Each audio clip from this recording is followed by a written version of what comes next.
THEGAME Developers Conference kicks off in San Francisco in just a few weeks, and organizers have set up a digital resource to help you prepare so you can get the most out of your time at the show. It's called the Digital Tote Bag, and it's meant to be a quick and easy way for you to access key information from leading game and technology companies who are sponsoring or exhibiting at GDC 2019. GDC strives to produce a sustainable event, and replacing physical attendee bags with this digital tote bag is another way organizers are working to reduce waste and streamline the show. It's also a great resource for attendees looking to get informed about what top game tech companies like Amazon, Google, Microsoft, Unity, and more will be offering during GDC 2019. Some exhibitors are even offering special swag or other goodies that you can get via the tote bag, though you may also need to stop by their booth during the show, so make sure to check out the Digital Tote Bag before you arrive at GDC 2019, which takes place March 18th through the 22nd at the newly renovated Moscone Center in San Francisco. Bring your team to GDC, register a group of 10 or more and save 10% on conference passes. Learn more. For more details on GDC 2019, visit the show's official website, or subscribe to regular updates via Facebook, Twitter, or Gamasutra and GDC are sibling organizations under parent company Informa. At the 2019 Game Developers Conference, you can look forward to an array of talks from speakers across the video game industry. During the week, you will hear from industry legends, niche experts, and amazing advocates, many of whom will want to learn about you and your work as much as you do theirs. During this year's conference, polyarc artist Colleen Scrivens will be leading a post-mortem polyarc game starring an adorable sign language speaking mouse. To introduce you to Scrivens, and let her explain why you should attend her talk, with each turn for a quick Q&A, you can now read below. Would you please introduce yourself and talk about your role in game development?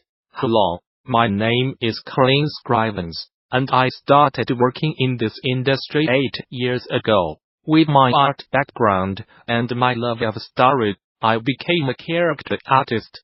Previously, I worked on characters at Internet and Bunny for games like Guild Wars 2 and Destiny. I am probably most well known for helping craft memorable Destiny characters like Ares Mon, Amanda Holiday, Hawthorne and others. Currently, I am a principal artist at polyarc, where in addition to character art, I get to work on and learn about other aspects of game development outside of my normal field of work. Without spoiling it, what will you be talking about at GDC? My talk is a post-mortem for the story of Moss, our studio's debut game. Moss is a video game created by a small team of 15 employees in just 18 months. I go over POLYAC's approach to crafting narrative and how our constraints shaped how we deliver down a story to our players. I will also cover the principles we used for figuring out how to develop for a new medium like VR and the strategies we used for creating our game with a small team and short deadline. What excites you most about the future of game development? When we first started on Moss, we had no idea that players would feel such a powerful connection to our little hero. VR provides us with the ability to craft a character relationship that was much stronger than what is possible in traditional flat screen development. With VR, AR, MR, and the other new mediums, there are a lot of new frontiers to explore, each full of unexplored possibilities. I am excited to see what other discoveries are out there to be made. Tell us about your favorite project you worked on in the last year. Morse is a single-player action-adventure puzzle game and look-up, tailor-made for the VR platform. In it, the player finds themselves summoned to help Quill, the young mouse with dreams of greatness, beyond the confines of her small and tranquil village. Quill must embark on an epic journey, and she needs you here by her side.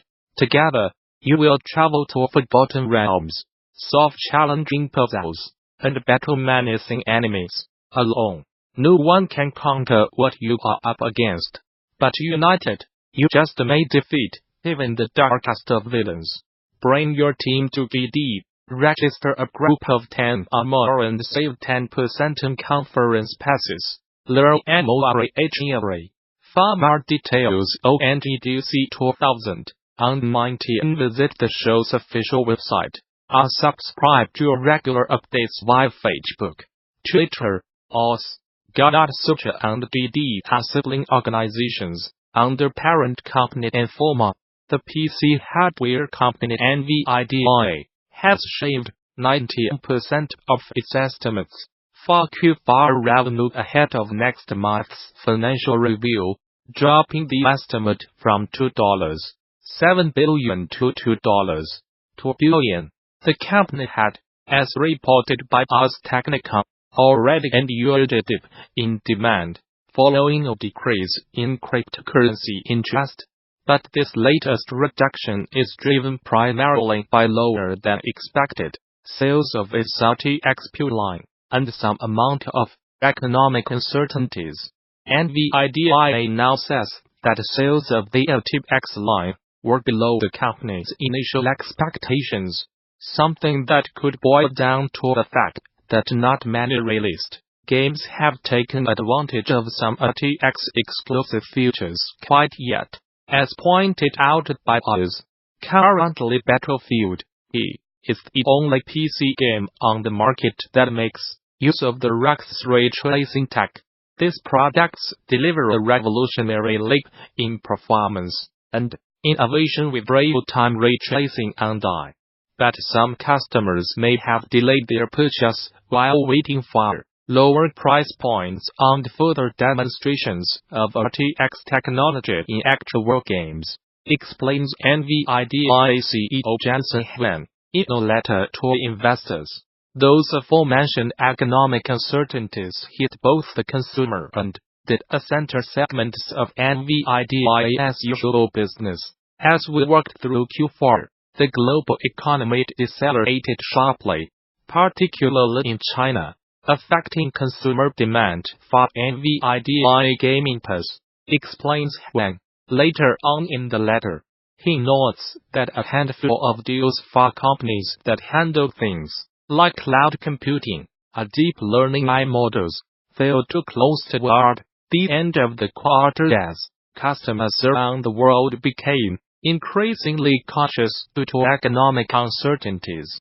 Reggie Fils-Aime is stepping down from his post as president and chief operating officer of Nintendo of America after 13 years in those roles, and over 15 years with the company as a whole.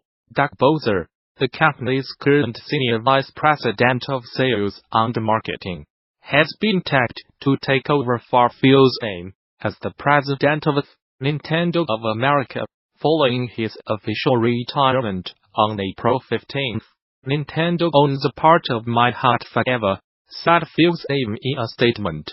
It's a part that is filled with gratitude for the incredibly talented people I have worked with, for the opportunity to represent such a wonderful brand, and most of all, to feel like a member of the world's most positive and enduring gamer community, as I look forward to departing in both good health and good humor. This is not game over for me, but instead, leveling up to more time with my wife, family, and friends. Fils-Aime got his start with Nintendo of America back in 2003, in the very same role that Bowser now vacates to take on the position of president. After just 3 years with the company, he then stepped into the role of president and co, a position he held through the lifetimes of several Nintendo systems, like the DS, Wii, 3DS, and, most recently, the Nintendo Switch. A press release from the company specifically calls out strong and adaptable personality, a trait that endeared him with both the industry and Nintendo's fanbase.